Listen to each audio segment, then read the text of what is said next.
I touch the sides to center myself so that I don't bounce against anything and distract myself because I'm floating, and you drift into the wall sometimes. So I wait until the ripples die down because when you climb in, there's going to be like a little bit of rippleage, right? And then when you lay down, once the water gets still, then I let my hands go.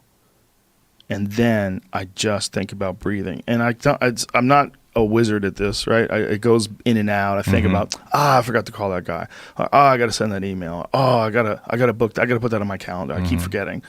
And then if I just stay vigilant and make sure I go, okay, get back on the road.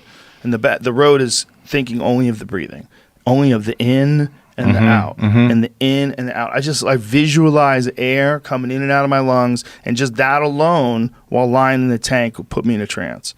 And it takes a while, but I can do it quicker because I've done it for years. Because it's like the tank's a normal thing. I get in, I'm like, the most I always think is I should do this more often.